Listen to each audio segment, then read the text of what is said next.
Is that actually the sea down there, Vince? Yes, that is actually the sea, yes. My goodness If me. you've got a good throw on your arm, you can probably reach it from there. Great location then. Yeah. Here in Sidmouth. Is it very touristy? Yes, it is, very much so, yeah. Is that why you chose? Yeah, to be honest with you, yeah, we picked it some time ago. Yeah. We came down here looking at something else and just thought, what a lovely place. It is a nice spot. And Leslie found the shop. Okay. So this is number what? This was the second one. Second one. Yeah. Okay. When the road clears, shall we go for it? Yeah. Follow you, Vince. Thank you. Show me round. Here we go. Come on, everybody. Come with me. First time, Antiques on High in Sidmouth. Wow. Hello there. Don't mind us. Hello. Sorry about this. Hello. I'll be watching them on the telly next. Oh, you'll be watching yourself on TV if you don't mind.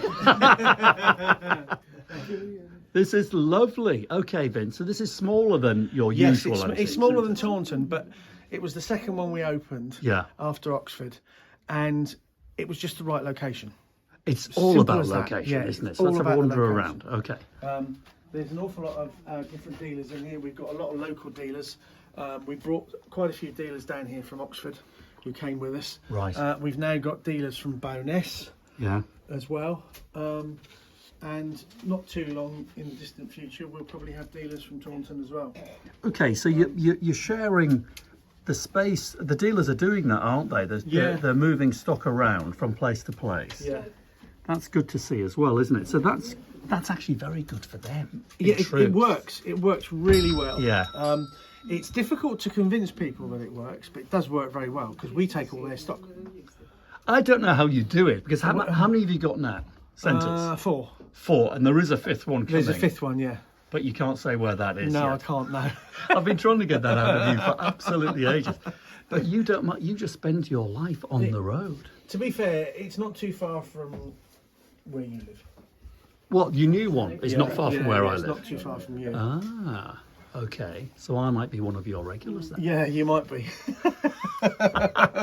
Okay, so we've got toys. How do toys do here? Very well. Very well, actually. The toy market is strong, isn't it? Yeah, it is. He's in every single store. In along all with of his your wife. antique centres? Yeah. Never. Yeah, he started off in Bowness, and his wife's got cabinets as well, and he's in all 4 stores. His wife's in all 4 stores as well. See, I must say, Intercity 125.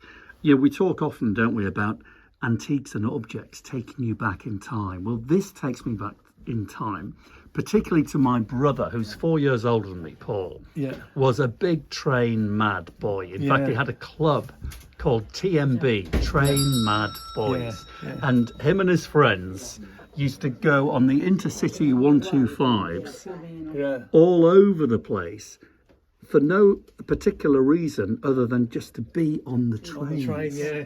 So I'm going to show him this video and it'll take him back in time. That's wonderful. What about you? What's your period, Vince? If you were to pick like a car from your childhood or a club, what would it be? No, probably 60s. Anything from the 60s, really, I suppose. Anything in here that takes you back in time? To be honest with you, not really. You know, there's a few things, but nothing that really sort of like tugs at the heartstrings. To be honest with you. It is funny, you're right, because that's what toys do. They do tug at the heartstrings. Yeah, and that's why I think that's why people buy them, because any particular model will remind somebody of their childhood. Well, And they'll buy it with the fondest of memories. That's right. You know, You do buy memories in this business, absolutely. don't Yeah, you? of course you do. Yeah. What's we got here? Stamps. Stamps. Oh wow! You see, there's a. Try and get a better. The reflection's not brilliant, but look at that, £2, Vince. I mean, £3 for a stamp. They're no money, really. They're no money. When the most expensive stamp was sold in New York a few years ago for over $19 million. The British Makes you wonder. does. There may still be one around. In actual fact, is it the British Guiana 1 cent magenta? I think is. I did write about it in my latest book, and it was from about 1850, something like that. And the Postmaster General in British Guiana, South America, had to produce his own stamps because he'd run out of stamps, and Atlantic Ocean was kicking up a storm and he couldn't get his stamp delivery, so he produced his own stamps. Anyway, if anyone's watching this at home and you have a stamp collection, your top tip is, yes, try and find the British Guiana 1 cent magenta and you're worth $19 million. But also just go through your stamps and examine them one by one and search online, because there's so much information online, isn't there? Yeah, oh yeah, there is, very much so. I still, from an information point of view, it's the place to go to. It is. You know, I personally still like books. I like to pick up a book. I do. And look at it, you know, because it's Yeah. in your hand. Yeah. But the internet is very instantaneous. But as when it comes to stamps, the internet is absolutely ideal, because you can go through a stamp album. It might take you the evening, but you'll get all the information you need. Now, what else? We've got some antiquities in here, haven't we? Yeah. Now that's the same guy as you. I think you videoed his stock. Bowness. Bowness, yeah. The Wow. Indus Valley Bowl. Do you remember the Indus I Valley do Bowl? remember that. That's the same dealer. And what's that there then, Vince? I mean, I don't quite, what is that? A rare, intact Roman redware chalice. Wow. From the Holy Land. Oh, look at that. And then when you think about it, a lot of these things are relatively rare, but they're not a fortune to buy.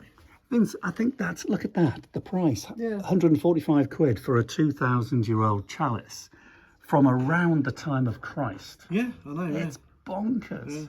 Chinese pieces We've got here. several pieces. I think we might have one in Taunton as well. They're figures from the Ming Dynasty. Yeah. But because it's got Ming Dynasty on it, people instantly think it's worth thousands. Yeah. And they're £300 each. I know. Thereabouts. Yeah. And you think to yourself, well, you know, to have something that's got Ming Dynasty written. Yeah, I know. It's you know, bonkers, isn't it? Yeah, absolutely. And talking of Chinese pieces, the Texing cargo, there we have. Now that's interesting. If anybody wants to start collecting Chinese porcelain export pieces, something like the Texing here or the Nanking cargo pieces are a great place to start. So look at that.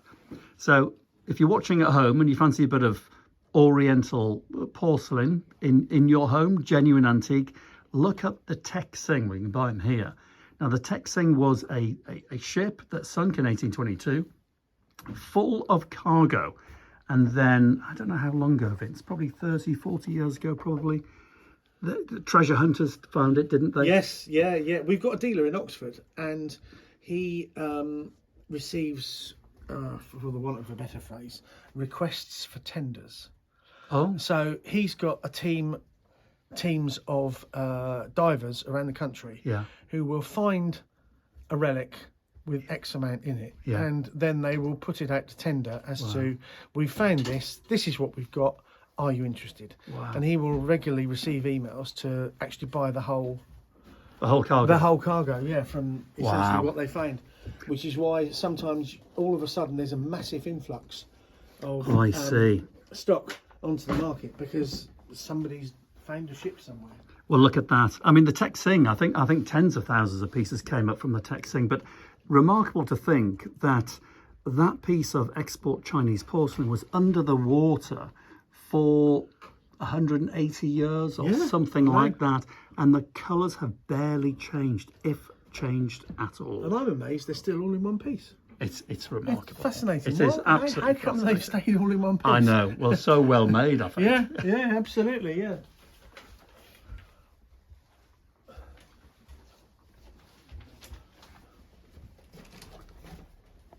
So you want a picture? Yeah. Oh, well, possible, no, that's as well. fine, Yeah, that's no fine. worries. Come no on then. worries. Are you doing a selfie? I don't know how to do it. Okay, Yeah, I'll do it. I'll do it. No, I'll do it. Don't worry. Try and look happy. Nice one. Okay. Cheers. How's that? Thank you very much. Brilliant. That's Nice to really meet kind you. of you. Do you want my card? No, There you go. Good I'm to see into you. antiques as well. Are you a dealer? Yeah. Have you got a place in here? No. All right. No, but Yet, I'll give well, you one anyway. leave your card for Vincent. Because I'm backwards and forwards to Italy. All right. Right. I've Okay. only just started about a year ago Oh, because well, loads of luck. I've been doing it all my life, as Right. a hobby. Yeah. Now I'm retired. I thought, well, you know. Fantastic. Well, You've got to have a cabinet here. He's the man. I know he looks like a cameraman at the moment. Mind you, with that shirt, he definitely doesn't look like a cameraman. Yeah. Speak to Vincent. He'll get you a cabinet. Right. Well, Yeah. I'm in Dartmouth, so I'm quite a way. Well, not so far away, but He's got them all over the country. We got as 4 well. shops all He's over the got country, four. and we take all the stock everywhere. So oh, nice. you only Well, got to I'll come leave in. the You've only got to cards come on, into right? one shop. Hang on. I'll leave now you be one the as well. cameraman, Ruddy. Tell him all about yourself, Vincent. We've got 4 shops. This one, I've got one in Taunton, Yeah. where we've been this morning. Got one in Oxford High Street, and we've got one in Bowness on Windermere. Right. So you only ever have to come in here, Right. bring your stock in, and we can take it wherever you want it to go. Okay. Free of Right. charge. Nice one. Nice All one. right. Nice to meet you. Brilliant. I'll speak to you again soon. Okay. All right. Cheers. Take care. Lovely to meet Really you. good to Thanks see a you. lot. Really Cheers. good to see you. Thanks a very lot. much. There you go, Vince. I love it when Just things off just the cuff, happen. just happens. It's brilliant, isn't it? Okay. So it's all going on here. It's a lovely compact place, I Yes. must say. Yeah, it is nice. It was, as I say, it was the second one we opened, and we kind of it just felt right, you know. Yeah. It's the right place, the right location. Look at that 40 quid Edwardian parlour chair. Look at that, Vincent. Oh, I do love my furniture. Yeah, I like it. And I tell you what, again, just talk about the quality of these things. So this is inlaid here with some stringing. And here's a top tip for you at home to work out, determine whether a chair, a piece of furniture is inlaid by hand or painted, because they were painted, particularly at this time, Edwardian period, early part of the 20th century, when things were much more kind of machine made. But when you see a piece of stringing like this, a little bit of inlay, just get your nail and rub your nail across the decoration, just like that.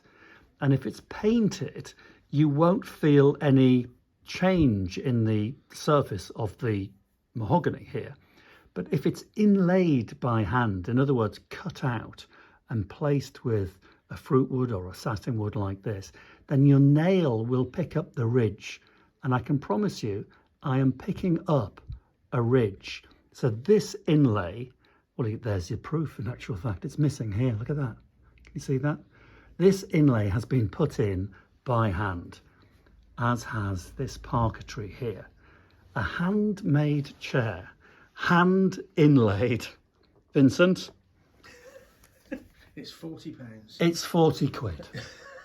I mean, and it's environmentally friendly. Absolutely, yeah. Well, I must admit, I do, to a degree, repeat several times, we are the ultimate recyclers.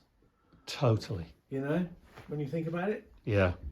everything we do, everything we sell has been around the clock several times. Yeah. You know, some of it's in better condition than others, but You couldn't get more environmentally friendly. no, you couldn't. No. I mean, we've even switched to paper bags. Yeah. We're eco warriors. Yeah, well, we We- try we to do- be. yeah. Well, before we say goodbye on today's video, come with Vincent and I, the Eco Warriors, on a little tour along the seafront in Sidmouth, Devon. So this is just literally 10-15 seconds walk from Vincent's Sidmouth Antiques on High Antique Centre. And there we have it. It was a chilly winter's day, but rather lovely. Real tourist destination this. Bring your flip-flops, buy an ice cream, and buy some environmentally friendly antiques. Until next time, cheerio.